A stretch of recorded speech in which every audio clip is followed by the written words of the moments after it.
नमस्कार मित्रांनो, आज आपण रव्याचे आप्पे करणार आहोत आणि हे आप्पे तुम्ही कधी पण करू शकता। हे आप्पे झटपट व लवकर होते। चला तर मग आप्पे करण्यासाठी सुरुवात करूया। आपल्याला इथे एक शिमला मिर्च, एक टमाटर, एक कांदा आणि 2 मिरच्या लागणार आहेत। सर्वात आधी एक कांदा घेऊन ते कांदा बारीक चिरून घ्यायचा आहे। जेवढा बारीक होईल तेवढा बारीक चिरून घ्यायचा आहे। आणि त्यानंतर टमाटर घेऊन टमाटर सुद्धा बारीक चिरून घ्यायचे आहेत। आणि त्यानंतर शिमला मिर्च घेऊन शिमला मिर्च सुद्धा आपल्याला बारीक पद्धतीने चिरून घ्यायची आहे।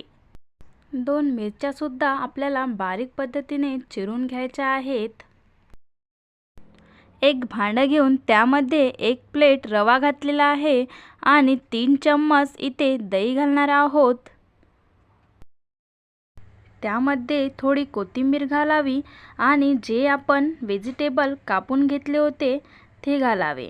त्यानंतर अर्धा चम्मच मीठ घालून ते सर्व आपल्याला मिक्स करून घ्यायचे आहेत।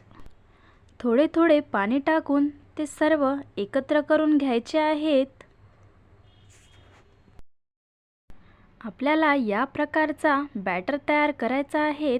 आता यामध्ये थोडा सोडा टाकून ते बॅटर पुन्हा एकदा फिरवून घेऊया। आता तडक्याची तयारी करूया। 1 चम्मच मोहरी, थोडे कढीपत्ता आणि 1 बारीक चिरलेली मिरची टाकून ते तडका तयार करूया।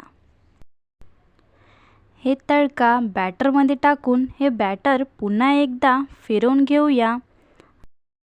इथे आप्पे साचा घेऊन त्याला तेल लावून घेऊया, जेणेकरून आप्पे साचाला चिपकणार नाही। साचा गरम झालेला आहे।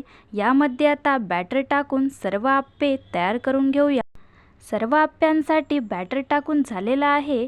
तेल टाकून आणि यावर प्लेट झाकून 2 मिनिटांसाठी शिजू देऊया। आप्पे ठेवून 2 मिनिट झालेले आहे। तुम्ही बघू शकता आप्पे असे मस्त फुगलेले आहेत। आता हे सर्व आप्पे आपण पलटवून घेऊया। आप्प्याला दुसऱ्या साइड शिजवायचे आहे, म्हणून वरतून तेल लावून देऊया आणि थोडा वेळ शिजू देऊया। इथे आपले आप्पे रेडी झालेले आहे। चला तर मग सर्व करून घेऊया। तुम्ही बघू शकता आप्पे कसे टम फुगलेले आहेत आणि आतमधून सुद्धा मऊदार असे शिजलेले आहे।